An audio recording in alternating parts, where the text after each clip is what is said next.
ओम नमो भगवते वासुदेवाय। ओम बृहस्पति देवाय नमः। स्वागत है आप सभी का हमारे चैनल पर। आज के इस वीडियो में आप सुनेंगे बृहस्पतिवार व्रत की कथा। बृहस्पतिवार का व्रत करने से मन की सभी कामनाएं पूर्ण होती हैं, धन धान्य की प्राप्ति होती है, जीवन से दरिद्रता का नाश होता है। आज के इस वीडियो में कथा आरंभ करने से पहले आपसे एक आग्रह है कि अगर अभी तक आपने चैनल को सब्सक्राइब नहीं किया है, पहली बार चैनल पर आए हैं, तो चैनल को सब्सक्राइब करके बेल आइकन पर क्लिक कर लीजिए और कथा पसंद आए, वीडियो पसंद आए तो लाइक अवश्य करिए। आपके लाइक से ही पता चलता है आपको हमारा वीडियो पसंद आया, और साथ ही साथ वीडियो को शेयर भी करिए। तो आइए शुरू करते हैं बृहस्पतिवार व्रत की कथा। तो प्रेम से बोलिए, भगवान बृहस्पति देव की जय, विष्णु भगवान की जय। प्राचीन समय की बात है। भारत में एक राजा राज्य करता था। वह बड़ा प्रतापी और दानी था। वह नित्य प्रति मंदिर में भगवत दर्शन करने जाता था। वह ब्राह्मण और गुरु की सेवा किया करता था। उसके द्वार से कोई भी याचक निराश होकर नहीं लौटता था। वह प्रत्येक गुरुवार को व्रत रखता एवं पूजन करता था। हर दिन गरीबों की सहायता करता था। परंतु ये सब बातें उसकी रानी को अच्छी नहीं लगती। न वह किसी को दान देती और न व्रत करती। राजा से भी वो ऐसा करने से मना किया करती थी। एक समय की बात है। राजा शिकार खेलने जंगल में चले गए। घर पर रानी और दासी थी। उस समय गुरु बृहस्पति साधु का रूप धारण करके राजा के दरवाजे पर भिक्षा मांगने आए। साधु ने रानी से भिक्षा मांगी तो वह कहने लगी, हे साधु महाराज, मैं इस दान पुण्य से तंग आ गई हूँ। इस कार्य के लिए तो मेरे पति देवी बहुत है। अब आप ऐसी कृपा करें कि सारा धन नष्ट हो जाए और मैं आराम से रह सकूं। साधु रूपी बृहस्पति देव ने कहा, हे देवी, तुम तो बड़ी विचित्र हो। संतान और धन से कोई दुखी नहीं होता। इसको तो पापी भी चाहते हैं। पापी भी पुत्र और धन की इच्छा रखता है। अगर तुम्हारे पास धन अधिक है तो भूखे मनुष्यों को भोजन कराओ, प्याऊ लगवाओ, ब्राह्मणों को दान दो, धर्मशालाएं बनवाओ, कुआं, तालाब, बावड़ी, बाग बगीचों आदि का निर्माण कराओ तथा निर्धनों की कुंवारी कन्याओं का विवाह कराओ। साथ ही यज्ञ आदि करो। इस प्रकार के कर्मों से आपके कुल का और आपका नाम परलोक में सार्थक होगा एवं स्वर्ग की प्राप्ति होगी। परंतु रानी साधु की इन बातों से खुश नहीं हुई। उसने कहा, हे साधु महाराज, मुझे ऐसे धन की आवश्यकता नहीं जिसको मैं अन्य लोगों को दान दूं और जिसको रखने और संभालने में ही मेरा सारा समय नष्ट हो जाए। तब साधु ने कहा, देवी, यदि तुम्हारी ऐसी इच्छा है तो जैसा मैं तुम्हें बताता हूँ तुम वैसा ही करना। बृहस्पतिवार के दिन घर को गोबर से लीपना, अपने केशों को पीली मिट्टी से धोना, केशों को धोते समय स्नान करना, राजा से कहना वह हजामत करवाए, भोजन में मांस मदिरा खाना, कपड़ा धोबी के यहाँ धुलने डालना। इस प्रकार 7 बृहस्पतिवार करने से तुम्हारा सारा धन नष्ट हो जाएगा। इतना कहकर साधु महाराज रूपी बृहस्पति देव अंतर्ध्यान हो गए। रानी ने साधु के कहने के अनुसार 7 बृहस्पतिवार वैसा ही करने का विचार किया। साधु के बताए अनुसार करते हुए केवल 3 बृहस्पतिवार ही बीते थे कि उसकी समस्त धन संपत्ति नष्ट हो गई। भोजन के लिए दोनों समय परिवार तरसने लगा और सांसारिक भोगों से दुखी रहने लगा। तब वह राजा रानी से कहने लगा कि रानी, तुम यहाँ पर रहो, मैं दूसरे देश को जाता हूँ, क्योंकि यहाँ पर मुझे सभी मनुष्य जानते हैं, इसलिए मैं यहाँ कोई कार्य नहीं कर सकता। देश चोरी परदेश भीख बराबर है। ऐसा कहकर राजा परदेश चला गया। वहाँ जंगल से लकड़ी काट कर लाता और शहर में बेचता। इस तरह जीवन व्यतीत करने लगा। इधर राजा के बिना रानी और दासियां दुखी रहने लगीं। किसी दिन भोजन मिलता और किसी दिन जल पीकर ही रह जाती। एक समय रानी और दासियों को 7 दिन बिना भोजन के व्यतीत हो गए। तो रानी ने अपनी दासी से कहा कि दासी, यहाँ पास ही के नगर में मेरी बहन रहती है। वह बड़ी धनवान है। तू उसके पास जा और वहाँ से 5 सेर बेझर मांग कर ले आ, जिससे कुछ समय के लिए गुजर हो जाएगी। दासी रानी की बहन के पास गई। रानी की बहन उस समय पूजा कर रही थी। बृहस्पतिवार का दिन था। दासी ने रानी की बहन से कहा, रानी जी, मुझे आपकी बहन ने भेजा है, मुझे 5 सेर बेझर दे दो। दासी ने ये बात अनेक बार कही, परंतु रानी की बहन ने कोई उत्तर नहीं दिया। क्योंकि वह उस समय बृहस्पतिवार की कथा सुन रही थी। जब दासी को रानी की बहन से कोई उत्तर नहीं मिला तो बहुत दुखी हुई, उसे क्रोध भी आया और लौटकर रानी से बोली, रानी, आपकी बहन तो बहुत ही धनी स्त्री है, छोटे लोगों से तो बात भी नहीं करती। मैंने उससे कहा तो उसने कोई उत्तर नहीं दिया, तो मैं वापस चली आई। तब रानी बोली, दासी, इसमें उसका कोई दोष नहीं है। जब बुरे दिन आते हैं तब कोई सहारा नहीं देता। अच्छे बुरे का पता विपत्ति में ही लगता है।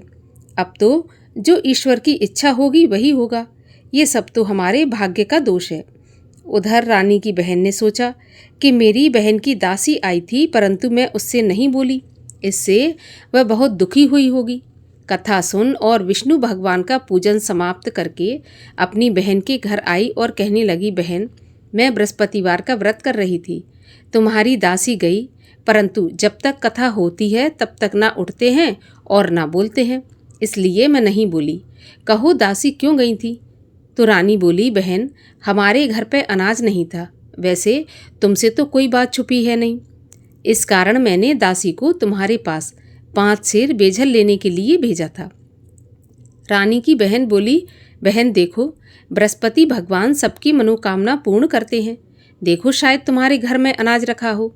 ये सुनकर दासी घर के अंदर गई तो वहाँ उसे एक घड़ा बेझर का भरा मिल गया। तो उसे बड़ी हैरानी हुई, क्योंकि उसने पहले ही एक एक बर्तन देख लिया था। तब उसने बाहर आकर रानी को बताया। दासी अपनी रानी से कहने लगी कि रानी देखो, वैसे जब हमको अन्न नहीं मिलता तो हम रोज़ व्रत करते हैं। अब अगर इनसे व्रत की विधि और कथा पूछ ली जाए तो उसे हम भी किया करेंगे। दासी के कहने पर रानी ने अपनी बहन से बृहस्पतिवार व्रत के बारे में पूछा। उसकी बहन ने बताया, बृहस्पतिवार के व्रत में चने की दाल और मुनक्का से विष्णु भगवान का केले की जड़ में पूजन करें तथा दीपक जलाएं, पीला भोजन करें और कथा सुनें। इस प्रकार करने से गुरु भगवान प्रसन्न होते हैं, अन्न पुत्र धन देते हैं, मनोकामना पूरी करते हैं। व्रत और पूजन की विधि बताकर रानी की बहन अपने घर लौट गई। रानी और दासी दोनों ने निश्चय किया कि बृहस्पतिवार का व्रत करेंगी और बृहस्पति भगवान का पूजन करेंगी। 7 रोज बाद जब बृहस्पतिवार आया तो उन्होंने व्रत रखा। घुड़साल में जाकर चना और गुड़ बीन लाईं तथा उसकी दाल से केले की जड़ और विष्णु भगवान का पूजन किया। अब भोजन पीला कहाँ से आए? दोनों बड़ी दुखी हुईं, परंतु उन्होंने व्रत किया था, इस कारण बृहस्पति भगवान प्रसन्न थे। एक साधारण व्यक्ति के रूप में वे 2 थालों में सुंदर पीला भोजन लेकर आए और दासी को देकर बोले, दासी, ये भोजन तुम्हारे और रानी के लिए है, तुम दोनों करना। दासी भोजन पाकर बड़ी प्रसन्न हुई और रानी से बोली, रानी जी भोजन कर लो। रानी को भोजन आने के बारे में कुछ पता नहीं था, इसलिए वह दासी से बोली, जा तू ही भोजन कर, क्योंकि तू हमारी व्यर्थ में हंसी उड़ाती है। दासी बोली, एक व्यक्ति भोजन दे गया है। रानी कहने लगी, वह भोजन तेरे लिए दे गया है तो तू ही भोजन कर। तब दासी ने कहा, वह व्यक्ति हम दोनों के लिए 2 थालों में भोजन देकर गया है, इसलिए मैं और आप दोनों ही साथ साथ भोजन करेंगी। दोनों ने गुरु भगवान को नमस्कार करके भोजन प्रारंभ किया। उसके बाद से वे प्रत्येक बृहस्पतिवार को गुरु भगवान का व्रत और पूजन करने लगी। बृहस्पति भगवान की कृपा से उनके पास धन हो गया, परंतु रानी फिर पहले की तरह से आलस करने लगी। तब दासी बोली, देखो रानी, तुम पहले भी इस प्रकार आलस करती थी, तुम्हें धन के रखने में कष्ट होता था, इस कारण सभी धन नष्ट हो गया। अब गुरु भगवान की कृपा से धन मिला है तो फिर तुम्हें आलस होता है। बड़ी मुसीबतों के बाद हमने ये धन पाया है, इसलिए हमें दान पुण्य करना चाहिए तथा भूखे मनुष्यों को भोजन कराओ, प्याऊ लगवाओ, ब्राह्मणों को दान दो, कुआं, तालाब, बावड़ी आदि का निर्माण करवाओ, मंदिर, पाठशाला बनवाकर दान दो, कुंवारी कन्याओं का विवाह करवाओ, धन को शुभ कार्यों में खर्च करो, जिससे तुम्हारे कुल का यश बढ़े तथा स्वर्ग प्राप्त हो और पितृ प्रसन्न हो। दासी की बात मानकर रानी ने इसी प्रकार के कर्म करने प्रारंभ किए। अब तो उसका काफ़ी यश फैलने लगा। एक दिन रानी और दासी आपस में विचार करने लगी कि न जाने राजा किस दशा में होंगे, उनकी कोई खोज खबर नहीं है। गुरु भगवान से उन्होंने प्रार्थना की और भगवान ने रात्रि में राजा को स्वप्न में कहा कि राजा उठ, तेरी रानी तुझको याद करती है, अब अपने देश को लौट जा। राजा प्रातःकाल उठा तो वह विचार करने लगा कि स्त्री जाति तो खाने और पहनने की ही साथी होती है, परंतु भगवान की आज्ञा मानकर वह अपने नगर को चलने के लिए तैयार हुआ। जब राजा परदेश में गया था तो परदेश में बहुत दुखी रहने लगा था। प्रतिदिन जंगल से लकड़ी बीन कर लाता और उसे शहर में बेचकर अपने दुखी जीवन को बड़ी कठिनता से व्यतीत करता था। एक दिन राजा दुखी हो अपनी पुरानी बातों को याद करके रोने लगा। उस जंगल में बृहस्पति देव एक साधु का रूप धारण करके आए और राजा के पास आकर बोले, लकड़हारे, तुम इस सुनसान जंगल में किस चिंता में बैठे हो, मुझे बताओ। यह सुनकर राजा के नेत्रों में जल भर आया और साधु की वंदना करके बोला, हे प्रभु, आप सब कुछ जानने वाले हैं। इतना कहकर राजा ने साधु को अपनी संपूर्ण कहानी सुना दी। अब महात्मा दयालु होते हैं। वे राजा से बोले, राजा, तुम्हारी पत्नी ने बृहस्पति देव के प्रति अपराध किया था, जिसके कारण तुम्हारी ये दशा हुई। अब तुम किसी बात की चिंता मत करो, भगवान तुम्हें पहले से अधिक धन देंगे। देखो, तुम्हारी पत्नी ने बृहस्पतिवार का व्रत प्रारंभ कर दिया है। अब तुम भी बृहस्पतिवार का व्रत करके चने की दाल और गुड़ जल के लोटे में डालकर केले का पूजन करो, फिर कथा कहो या सुनो। भगवान तुम्हारी सभी कामनाओं को पूरा करेंगे। साधु को प्रसन्न देखकर राजा बोला, प्रभु, मुझे लकड़ी बेचकर इतना पैसा नहीं बचता जिससे भोजन करने के बाद कुछ बचा सकूं। मैंने रात्रि में अपनी रानी को व्याकुल देखा है। मेरे पास कोई साधन नहीं जिससे उसका समाचार जान सकूं। फिर मैं बृहस्पति देव की क्या कहानी कहूं, यह भी मुझको मालूम नहीं है। तब साधु ने कहा, राजा, तुम किसी बात की चिंता मत करो। बृहस्पतिवार के दिन तुम रोज की तरह लकड़ियां लेकर शहर में जाओ। तुम्हें रोज से दुगना धन प्राप्त होगा, जिससे तुम भली भांति भोजन कर लोगे और बृहस्पति देव की पूजा का सामान भी आ जाएगा। और बृहस्पतिवार की कहानी इस प्रकार से है। प्राचीन काल में एक निर्धन ब्राह्मण था। उसकी कोई संतान नहीं थी। वह नित्य पूजा पाठ करता, परंतु उसकी स्त्री बहुत मलिनता के साथ रहती। वह न स्नान करती और न किसी देवता का पूजन करती। प्रातःकाल उठते ही सर्वप्रथम भोजन करती और बाद में अन्य काम करती। ब्राह्मण देवता बहुत दुखी रहते थे। पत्नी को बहुत समझाते, परंतु उसका कोई परिणाम नहीं निकलता। भगवान की कृपा से ब्राह्मण की स्त्री के कन्या उत्पन्न हुई। वह कन्या अपने पिता के घर में बड़ी होने लगी। वह बालिका प्रातः स्नान करके भगवान विष्णु का जप करती और बृहस्पतिवार का व्रत भी करने लगी। पूजा पाठ समाप्त करके स्कूल जाती तो अपनी मुट्ठी में जौ भर के ले जाती और पाठशाला के मार्ग में डालती जाती। वही जौ स्वर्ण के हो जाते तो लौटते समय उनको बीनकर घर ले आती। एक दिन वह बालिका सूप में उन सोने की जौ को फटक कर साफ कर रही थी। तभी उसकी माँ ने देख लिया और कहा, बेटी, सोने के जौ को फटकने के लिए सोने का सूप होना चाहिए। दूसरे दिन गुरुवार था। इस कन्या ने व्रत रखा और बृहस्पति देव से प्रार्थना करके कहा कि प्रभु, यदि मैंने सच्चे मन से आपकी पूजा की हो तो मुझे सोने का सूप दे दो। बृहस्पति देव ने उसकी प्रार्थना स्वीकार कर ली। रोज की तरह वह कन्या जौ फैलाती हुई स्कूल चली गई। स्कूल से लौटकर जब वह जौ बीन रही थी तो बृहस्पति देव की कृपा से उसे सोने का सूप मिला। उसे वह घर ले आई और उसमें जौ साफ करने लगी, परंतु उसकी माँ का वही ढंग रहा। एक दिन की बात है, वह कन्या सोने के सूप में जौ साफ कर रही थी। उस समय उस नगर का राजकुमार वहाँ से होकर निकला। इस कन्या के रूप और कार्य को देखकर उस पर मोहित हो गया। राजमहल आकर भोजन तथा जल त्याग कर उदास होकर लेट गया। राजा को जब राजकुमार के द्वारा अन्न जल त्यागने का समाचार ज्ञात हुआ तो अपने मंत्रियों के साथ अपने पुत्र के पास गए और बोले, बेटा, तुम्हें किस बात का कष्ट है? किसी ने अपमान किया है अथवा कोई और कारण हो तो मुझे बताओ, मैं वही करूँगा जिससे तुम्हें प्रसन्नता हो। राजकुमार ने अपने पिता की बातें सुनी तो बोला, मुझे आपकी कृपा से किसी बात का दुख नहीं है। किसी ने मेरा अपमान नहीं किया, परंतु मैं उस लड़की के साथ विवाह करना चाहता हूँ जो सोने के सूप में जौ साफ कर रही थी। ये सुनकर राजा आश्चर्य में पड़ गया और बोला, बेटा, इस तरह की कन्या का पता तुम ही लगाओ, मैं उसके साथ तुम्हारा विवाह अवश्य करवा दूंगा। राजकुमार ने राजा को उस लड़की के घर का पता बताया।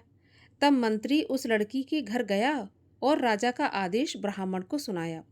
कुछ ही दिन के बाद ब्राह्मण की कन्या का विवाह राजकुमार के साथ संपन्न हो गया। कन्या के घर से जाते ही उस ब्राह्मण देवता के घर में पहले की भांति गरीबी का निवास हो गया। अब भोजन के लिए भी अन्न बड़ी मुश्किल से मिलता था। एक दिन दुखी होकर ब्राह्मण देवता अपनी पुत्री से मिलने गए। बेटी ने पिता की दुखी अवस्था को देखा और अपनी माँ का समाचार पूछा तो ब्राह्मण ने सभी हाल कह दिया। कन्या ने बहुत सा धन देकर अपने पिता को विदा कर दिया। इस तरह ब्राह्मण का कुछ समय सुखपूर्वक व्यतीत हो गया, लेकिन कुछ दिन के बाद फिर वही हाल हो गया। ब्राह्मण फिर अपनी कन्या के यहाँ गया और सभी हाल कहा तो पुत्री बोली, पिताजी आप माताजी को यहाँ लिवा लाओ, मैं उन्हें विधि बता दूंगी जिससे गरीबी दूर हो जाएगी। तो ब्राह्मण देवता अपनी स्त्री को साथ लेकर राजमहल अपनी पुत्री के पास पहुँचे तो पुत्री अपनी माँ को समझाने लगी कि माँ, तुम प्रातःकाल उठकर प्रथम स्नान आदि करके भगवान विष्णु का पूजन करो तो सब दरिद्रता दूर हो जाएगी। परंतु उसकी माँ ने उसकी एक भी बात नहीं मानी और प्रातःकाल उठकर अपनी पुत्री का बचा जूठन खा लेती थी। एक दिन उसकी पुत्री को बहुत गुस्सा आया। उसने एक रात को कोठरी से सारा सामान निकाल दिया और अपनी माँ को उसमें बंद कर दिया। प्रातःकाल उसमें से उसे निकाला और स्नान आदि करा के पूजा पाठ करवाया तो उसकी माँ की बुद्धि ठीक हो गई। इसके बाद वह नियम से पूजा पाठ करती और प्रत्येक बृहस्पतिवार को व्रत रखने लगी। इस व्रत के प्रभाव से उसकी माँ भी बहुत धनवान तथा पुत्रवती हो गई और बृहस्पति देवता के प्रभाव से स्वर्ग को गई।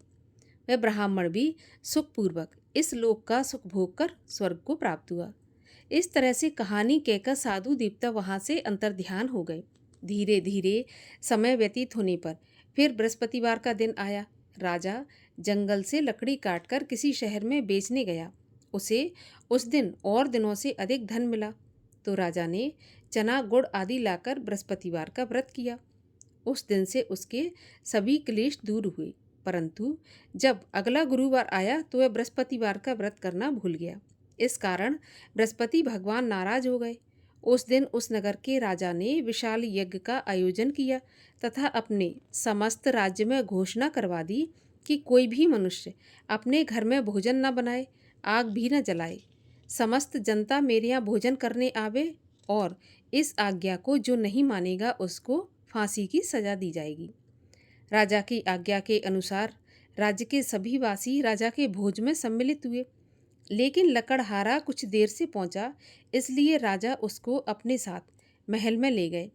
जब राजा लकड़हारे को भोजन करा रहे थे तो रानी की दृष्टि उस खूंटी पर पड़ी जिस पर उसका हार लटका हुआ था। उसे हार खूंटी पर लटका दिखाई नहीं दिया तो रानी ने निश्चय किया कि मेरा हार इस लकड़हारे ने चुरा लिया है। अब तो उसी समय सैनिक बुलवाकर उसको जेल खाने में डलवा दिया। जब लकड़हारा जेल खाने में गया तो बड़े दुखी होकर विचार करने लगा कि ना जाने कौन से पूर्व जन्म के कर्म से मुझे ये दुख प्राप्त हुआ है, और उसी साधु को याद करने लगा जो कि जंगल में मिला था। तत्काल बृहस्पति देव साधु के रूप में प्रकट हो गए और उसकी दशा को देखकर कहने लगे, अरे मूर्ख, तूने बृहस्पति देवता की कथा नहीं की, इसी कारण से तुझे दुख प्राप्त हुआ है। अब किसी बात की चिंता मत कर। बृहस्पतिवार के दिन जेल खाने के दरवाजे पर 4 पैसे पड़े मिलेंगे, उनसे तू बृहस्पति देव की पूजा करना तो तेरे सभी कष्ट दूर हो जाएंगे। अगले गुरुवार उसे जेल के द्वार पर 4 पैसे मिले। राजा ने पूजा का सामान मंगवाकर कथा कही और प्रसाद बांटा। उसी रात्रि को बृहस्पति देव ने उस नगर के राजा को सपने में कहा कि राजा, तूने जिस आदमी को जेल खाने में बंद कर दिया है वह निर्दोष है, वह राजा है, उसे छोड़ देना। रानी का हार उसी खूंटी पर लटका हुआ है और अगर तू ऐसा नहीं करेगा तो मैं तेरे राज्य को नष्ट कर दूंगा। राजा प्रातःकाल उठा और खूंटी पर हार टंगा देखकर लकड़हारे को बुलाकर क्षमा मांगी तथा राजा के योग्य सुंदर वस्त्र आभूषण भेंट कर उसे विदा किया।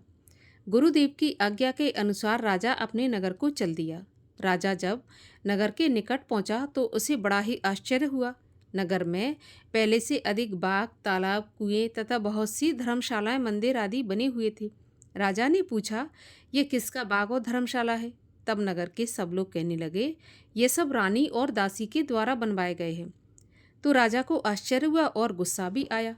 जब रानी ने खबर सुनी कि राजा आ रहे हैं तो उसने अपनी दासी से कहा कि दासी, देख, राजा हमको कितनी बुरी हालत में छोड़ गए थे। हमारी ऐसी हालत देखकर वह लौट न जाएं, इसलिए तू दरवाजे पर खड़ी हो जा। रानी की आज्ञा के अनुसार दासी दरवाजे पर खड़ी हो गई और जब राजा आए तो उन्हें अपने साथ महल में लिवा लाई। तब राजा ने क्रोध करके अपनी रानी से पूछा कि ये बताओ, तुम्हें यह धन कैसे प्राप्त हुआ है? तब रानी ने बताया, ये सब धन हमें बृहस्पति देव के व्रत के प्रभाव से प्राप्त हुआ है। तब राजा ने निश्चय किया कि 7 रोज बाद तो सभी बृहस्पति देव का पूजन करते हैं, परंतु मैं रोजाना दिन में 3 बार कथा कहा करूँगा और रोज व्रत किया करूँगा। अब हर समय राजा के दुपट्टे में चने की दाल बंधी रहती तथा दिन में 3 बार कथा कहता। एक दिन राजा ने विचार किया कि चलो अपनी बहन के यहाँ हो आऊँ।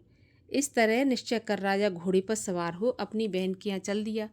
मार्ग में उसने देखा कि कुछ आदमी एक मुर्दे को लिए जा रहे हैं। उन्हें रोककर राजा कहने लगा कि अरे भाइयों, मेरी बृहस्पति देव की कहानी सुन लो। वे बोले, लो, हमारा तो आदमी मर गया और इसको अपनी कथा की पड़ी है। परंतु कुछ आदमी बोले कि अच्छा कहो, हम तुम्हारी कथा भी सुनेंगे। राजा ने दाल निकाली और कथा कहनी शुरू कर दी। जब कथा आदि हुई थी तो मुर्दा हिलने लगा और जब कथा समाप्त हुई तो राम राम करके वह मुर्दा उठकर खड़ा हो गया। राजा आगे बढ़ा। उसे चलते चलते शाम हो गई। आगे मार्ग में एक किसान खेत में हल चलाता मिला तो राजा उससे बोला, अरे भैया, तुम मेरी बृहस्पतिवार की कथा सुन लो। तो किसान बोला, जब तक मैं तेरी कथा सुनूंगा तब तक 4 हरैया जोत लूँगा। जा अपनी कथा किसी और को सुनाना। राजा आगे चलने लगा। राजा के हटते ही बैल पछाड़ खाकर गिर गए और किसान के पेट में बहुत जोर से दर्द होने लगा। तब उसकी माँ रोटी लेकर आई। उसने जब यह देखा तो अपने पुत्र से सभी हाल पूछा तो बेटे ने सभी हाल बता दिया। अब बुढ़िया दौड़ी दौड़ी उस घुड़सवार के पास गई और उससे बोली, मैं तुम्हारी कथा सुनूंगी, तू अपनी कथा मेरे खेत पर चलकर ही कहना। राजा ने बुढ़िया के खेत पर जाकर कथा कही, जिसको सुनकर बैल उठकर खड़े हो गए तथा किसान के पेट का दर्द भी बंद हो गया। राजा अपनी बहन के घर पहुंच गया। बहन ने भाई की खूब मेहमानी की। दूसरे दिन प्रातःकाल राजा जगा तो वह देखने लगा कि सब लोग भोजन कर रहे हैं। तो राजा ने अपनी बहन से पूछा कि ऐसा कोई मनुष्य है जिसने भोजन नहीं किया हो, जो मेरी बृहस्पति देव की कथा सुन ले। तो बहन बोली, भैया, यह देश ऐसा ही है। पहले यहाँ के लोग भोजन करते हैं, बाद में अन्य काम करते हैं। अगर कोई पड़ोस में हो तो मैं देख कर आती हूँ। ऐसा कहकर बहन देखने चली गई, परंतु उसे कोई भी ऐसा व्यक्ति नहीं मिला जिसने भोजन नहीं किया हो।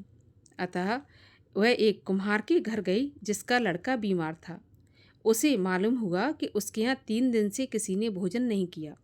रानी ने अपने भाई की कथा सुनने के लिए कुम्हार से कहा तो वह तैयार हो गया। राजा ने जाकर बृहस्पतिवार की कथा कही, जिसको सुनकर उसका लड़का ठीक हो गया। अब तो राजा की प्रशंसा होने लगी। एक दिन राजा ने अपनी बहन से कहा कि बहन, हम अपने घर को जाएंगे, तुम भी तैयार हो जाओ। राजा की बहन ने अपनी सास से अपने भाई के साथ जाने की आज्ञा मांगी तो सास बोली, चली जा, परंतु अपने लड़कों को मत ले जाना, क्योंकि तेरे भाई के कोई संतान नहीं होती। तब बहन ने कहा, भैया, मैं तो चलूँगी पर कोई बालक नहीं जाएगा। राजा बोला, जब कोई बालक नहीं चलेगा तो तुम क्या करोगी? बड़े दुखी मन से राजा अपने नगर को लौट आया। राजा ने अपनी रानी से कहा, हम निर्वंशी राजा हैं, हमारा मुंह देखने का भी धर्म नहीं है, और बिना भोजन आदि किए सैया पर लेट गया।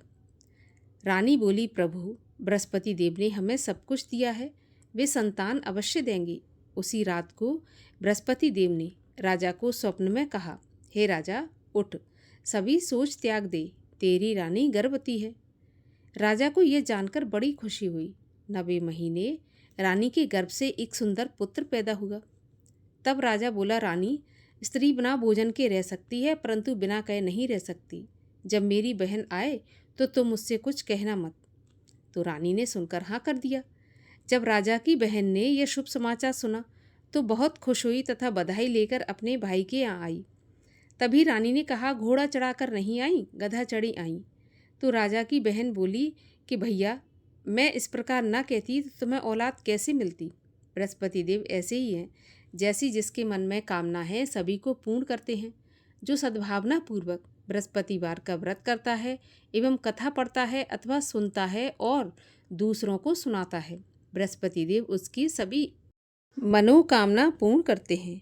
बृहस्पति देव उनकी सदैव रक्षा करते हैं जो संसार में सद्भावना से गुरुदेव का पूजन एवं व्रत सच्चे हृदय से करते हैं। उनकी सभी मनोकामनाएं पूर्ण होती हैं। जैसी सच्ची भावना से रानी और राजा ने बृहस्पति देव की कथा का गुणगान किया तो उनकी सभी इच्छाएं बृहस्पति देव ने पूर्ण की थीं। इसलिए सबको कथा सुनने के बाद प्रसाद लेकर जाना चाहिए। हृदय से उनका मनन करते हुए जयकारा बोलना चाहिए। बोलिए विष्णु भगवान की जय। बृहस्पति देव की जय। बृहस्पति देव की आरती। ओम जय बृहस्पति देवा स्वामी, जय बृहस्पति देवा। छिन छिन भोग लगाऊं, कदली फल मेवा। ओम जय बृहस्पति देवा। तुम पूर्ण परमात्मा, तुम अंतर्यामी, जगत पिता जगदीश्वर, तुम सबके स्वामी। ओम जय बृहस्पति देवा। चरणामृत निज निर्मल, सब पातक हरता, सकल मनोरथ दायक, कृपा करो भरता। ओम जय बृहस्पति देवा। तन मन धन अर्पण कर, जो जन शरण पड़े, प्रभु प्रकट तब होकर, आकर द्वार खड़े। ओम जय बृहस्पति देवा। दीन दयाल दयानिधि, भक्तन हितकारी, पाप दोष सब हरता, भव बंधन हारी। ओम जय बृहस्पति देवा। सकल मनोरथ दायक, सब संशय हारो, विषय विकार मिटाओ, संतन सुखकारी। ओम जय बृहस्पति देवा। जो कोई आरती प्रभु की, प्रेम सहित गावे, जेठानंद आनंद कर, सो निश्चय पावे। ओम जय बृहस्पति देवा। बोलिए विष्णु भगवान की जय। बृहस्पति देव भगवान की जय।